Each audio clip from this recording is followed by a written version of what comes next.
de novo. Eu sou o senhor Champions. Ele fez de novo. O pé responde ao coração. Mais uma vez. Cristiano de bicicleta, minha nossa. Ele vence, vence e vence. Bom dia, boa tarde, boa noite para você que está chegando aqui no canal Em Cima do Muro. E hoje vamos comentar um pouco sobre a derrota do Flamengo, o empate do Palmeiras. E eu ia parar por esses dois jogos, mas aconteceu uma coisa bem interessante, porque eu tô gravando esse vídeo na noite de quinta-feira. E o Botafogo meteu 4-0 no Cruzeiro, que seria talvez o terceiro time, a terceira potência, que poderia ser uma de grande assim, disputa nesse Campeonato Brasileiro, mas parece que as más práticas do Cruzeiro não foram bem abandonadas ainda nesse ano de 2026. Então o Cruzeiro estreia o Brasileirão de uma forma totalmente ridícula, tomando 4-0 do Botafogo. Botafogo esse que tem os seus problemas por parte de administração, John Textor sendo questionado, e um Cruzeiro que deveria ser particularmente mais bem reformulado ou mesmo mais bem construído, mas aparentemente essa construção não deu muito bons frutos, já que o novo técnico, sendo o Tite, não tem apresentado um bom resultado comandando o Cruzeiro, e esse início foi realmente bastante trágico para, acho que, todo torcedor cruzeirense. Então, antes de mais nada, eu gostaria de pedir que você deixe seu like, comente e compartilhe, se inscreva no canal para ajudar. Bora pro vídeo. Vou iniciar o vídeo comentando já sobre, ou mesmo dando prosseguimento a esse comentário e a derrota do Cruzeiro. Cara, o Cruzeiro era um time que eu esperava que esse ano, pelo menos, 2026, fosse um time que tivesse um posicionamento melhor, ou mesmo corrigindo os erros do ano de 2025, justamente para buscar o título de 2026, ou mesmo uma melhor colocação. Mas aparentemente, depois da troca de técnico, o Cruzeiro perdeu total a sua identidade e ao mesmo tempo perdeu também, parece que a vontade de jogar. O Tite conseguiu realmente impor o seu estilo de jogo no Cruzeiro, fazendo com que o time tomasse 4-0 do Botafogo, 2 gols do Danilo, 1 do Matheus Martins e por último, para realmente lacrar o caixão, do Arthur Vitor Guimarães. Então esse jogo foi um jogo até que meio parelho, em que a posse de bola ficou 56% pro Cruzeiro e 44% pro Botafogo.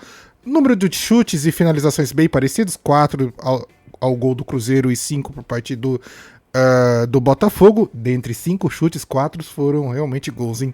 Que fase do Cássio nesse início de Brasileirão.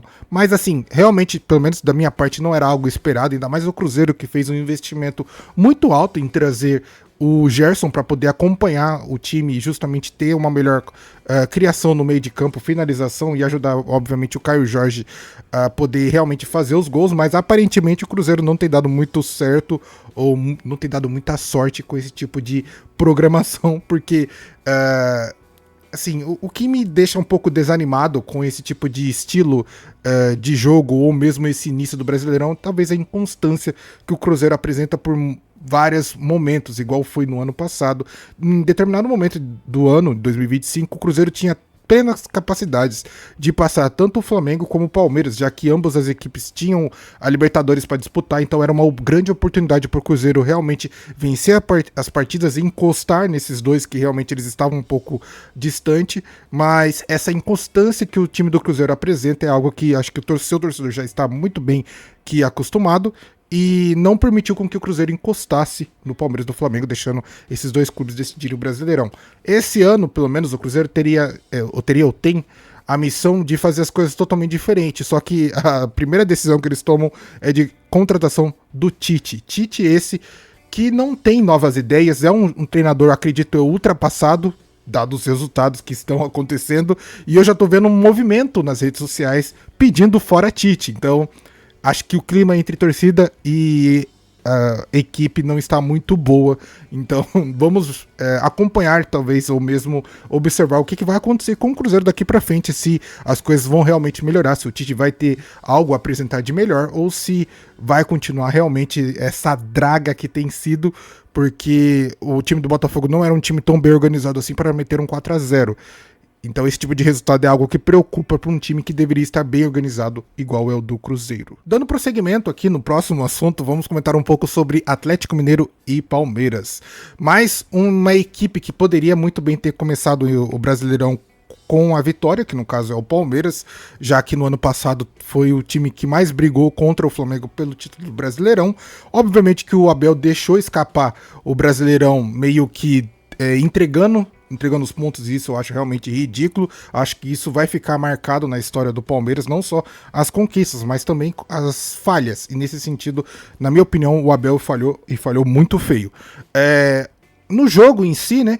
O jogo foi realmente bem parelho, bem disputado, em que o Palmeiras abre o placar com o Flaco Lopes, mais uma vez fazendo um gol de cabeça. Depois teve um empate por parte do Vitor Hugo, a virada pelo Atlético Mineiro com o Kelvin, que foi um gol contra do jogador do Palmeiras. E por último, o Vitor Roque fazendo o gol de empate de uma maneira assim brilhante, e demonstra talvez que o jogador tem realmente vontade e desejo de voltar com um bom futebol. Vitor Roque, esse que há tempos não tem apresentado um bom futebol, mas talvez o que falta para o jogador é realmente fazer esses gols decisivos para que ele ganhe mais confiança e faça com que o seu bom futebol retorne. Atlético Mineiro e Palmeiras tiveram uma posse de bola bem parecidas, ficou 51% para o Atlético Mineiro e 49% para o Palmeiras, então foi um jogo realmente bem parelho, em que os chutes também foram bem equilibrados. Então acho que o placar refletiu muito bem o que aconteceu em campo, por mais que o Palmeiras tenha tido mais oportunidades de fazer gol, porque justamente o Atlético só tinha talvez o Hulk para chegar até o gol, e o Hulk é aquele tipo de jogador que tenta pelo menos 2 ou 3 vezes, depois realmente morre em campo e acaba sendo um peso morto para o Atlético Mineiro. Mas nesse sentido, o Atlético quase conseguiu a vitória em cima do Palmeiras, deixando escapar nos últimos momentos em que o Vitor Roque consegue empatar. Foi um jogo bem eletrizante. Eu acredito que o torcedor palmeirense, por ser um jogo fora de casa, sai com, não diria satisfação, porque igual eu já comentei, eu acredito que tanto Flamengo, Palmeiras e Cruzeiro deveriam começar o campeonato de uma forma totalmente diferente, ganhando desde o início, principalmente porque essas 3 equipes vão ter várias competições para disputar, Libertadores, Brasileirão, entre outros, e aí fica difícil de você perder as oportunidades e os pontos que realmente apareçam no decorrer do caminho, principalmente no início do Campeonato Brasileiro, em que todas as equipes começam realmente com aquela famosa marcha lenta. Eu estava realmente torcendo para que esse ano fosse um pouquinho diferente esse sentimento, mas dados os resultados dos jogos, e a gente vai chegar ainda no Flamengo, as coisas não mudaram e continua da mesma forma. Aquele time que aproveita o início do campeonato justamente para começar com o seu 100% desde o início é o que consegue se manter, ou mesmo aquela famosa vantagem para o final do campeonato, porque realmente perder 3 pontos no início do campeonato vai fazer total diferença para você, time que está buscando um título no final do campeonato, ou mesmo você que está buscando fugir do rebaixamento, tipo o Santos, que não consegue aproveitar as oportunidades. Mas assim, eu acredito que o torcedor palmeirense sai pelo menos tranquilo com esse resultado por ser fora de casa, mas é óbvio que, dados os investimentos, planejamento e tudo mais, o Palmeiras deveria ter saído com a vitória em cima do Atlético Mineiro, coisa que não aconteceu, e a situação realmente já começa assim, bem complicado para ambas as equipes. Agora, para comentar sobre Flamengo e São Paulo, foi um jogo assim...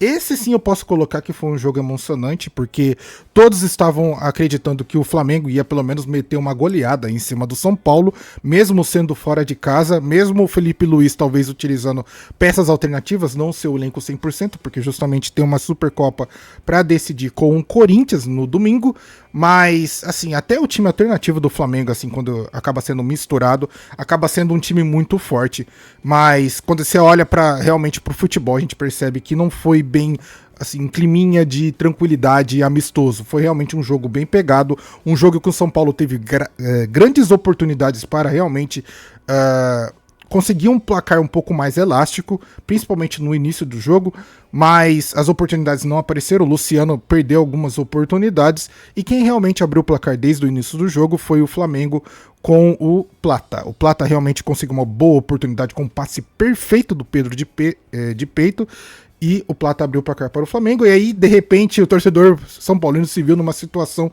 em que a porteira iria se abrir e os bois iriam passar, em que possivelmente o Flamengo iria meter uma goleada, mas logo em seguida, 5 ou 6 minutos depois do gol do Plata, o próprio Luciano conseguiu empatar com um golaço de cabeça. Eu falo golaço porque hoje em dia a gente vê muitos atacantes e centroavantes que não sabem o simples básico de cabecear uma bola. E a cabeçada do Luciano na bola foi perfeita no canto do goleiro, no gol do Rossi. Então, pra mim, foi realmente um belo de um gol.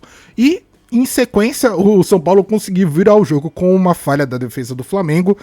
O Daniel, que foi o jogador que conseguiu virar o jogo para o São Paulo, e aí depois que virou, tipo, foi engraçado porque o gol sai e você vê o próprio Crespo comemorando o gol como se fosse final de campeonato. Então você já poderia perceber que a partir daquele momento não haveria mais jogo. Houve sim uma polêmica no último lance do jogo por parte do Flamengo, mas na minha opinião não foi nada. Realmente o Arrascaeta perdeu a oportunidade de empatar o jogo. E depois aquela ceninha dos torcedores, ceninha dos jogadores flamenguistas indo pra cima do árbitro foi realmente ridícula, tanto que o Jorginho foi expulso após o apito final do jogo, mas na minha opinião, acho que assim que a situação já tinha sido tomada, não faz o menor sentido de você querer reclamar do árbitro daquele jeito, porque as coisas não vão mudar, ele não vai voltar no tempo e simplesmente corrigir talvez um possível erro. Temos tanto a decisão do árbitro como o VAR também não chamou ele para tomar uma segunda decisão, então não tem muito do que se reclamar. Na parte das porcentagens, já que os jogos anteriores que a gente comentou aqui estavam bem parelhos, nesse caso o Flamengo apresenta uma posse de bola muito maior que a do São Paulo, de 60%. Na verdade, todos os índices da partida foram para o Flamengo do que para o São Paulo, dado toda a situação que o São Paulo se encontra. Eu acho que esse tipo de derrota para o Flamengo é muito ruim. Eu acho que realmente é ridículo, porque o São Paulo vive uma situação totalmente precária, em que vinha de uma derrota do Campeonato Paulista para a Portuguesa, então não faz o menor sentido esse tipo de derrota do Flamengo. Talvez eu possa atrelar isso à situação do Flamengo não estar dando o seu 100% mesmo no Campeonato Carioca, que poderia realmente utilizar a competição como uma pré-temporada, mas o Felipe Luiz prefere utilizar o seu sub-20, o seu terceiro time, e aí os jogadores meio que não têm o ritmo de jogo adequado. Porque se tivesse, obviamente, eu acho que o placar seria totalmente diferente. Mas eu não coloco isso como desculpa. Méritos totais da vitória do São Paulo. Foi um grande jogo. Então o São Paulo vem totalmente motivado para o próximo jogo, infelizmente, contra o Santos.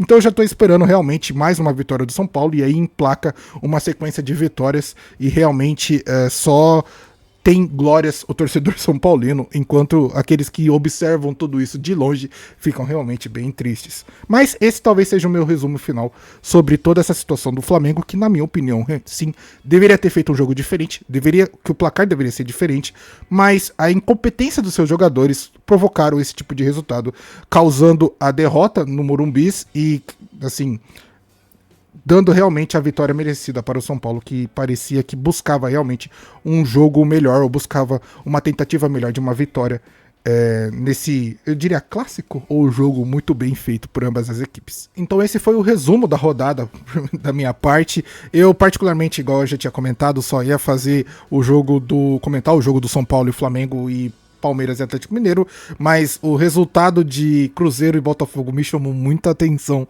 então é óbvio que eu queria trazer aqui a minha opinião sobre isso também, porque os torcedores cruzeirenses gostam de vir aqui no canal encher um pouquinho o saco, e de repente esse tipo de resultado meio que comprova tudo que eu tenho comentado sobre o Cruzeiro.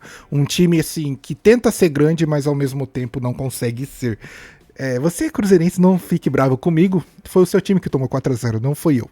Então não venha aqui chorar nos comentários que não vai mudar porcaria nenhuma de todos os resultados.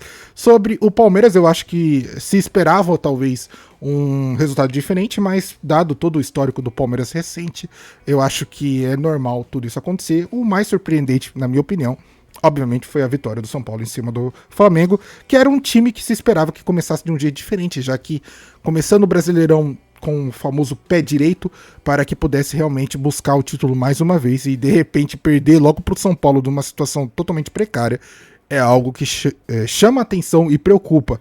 Para o Flamengo, se ele perder a Supercopa para o Corinthians, aí sim as coisas vão de mal a pior, e aí eu não diria que o Flamengo entraria em crise, mas sinalizaria talvez aquele famoso sinal amarelo, próximo ao sinal vermelho, de que, opa, tem alguma coisa estranha, tem alguma coisa errada acontecendo com esse clube. Bom, mas e aí, o que vocês acham, o que você pensa? Deixa aí nos comentários, gostaria de pedir que você deixe seu like, comente e compartilhe, se inscreva no canal para ajudar, vou ficando por aqui, vejo você no próximo vídeo, tamo junto e falou!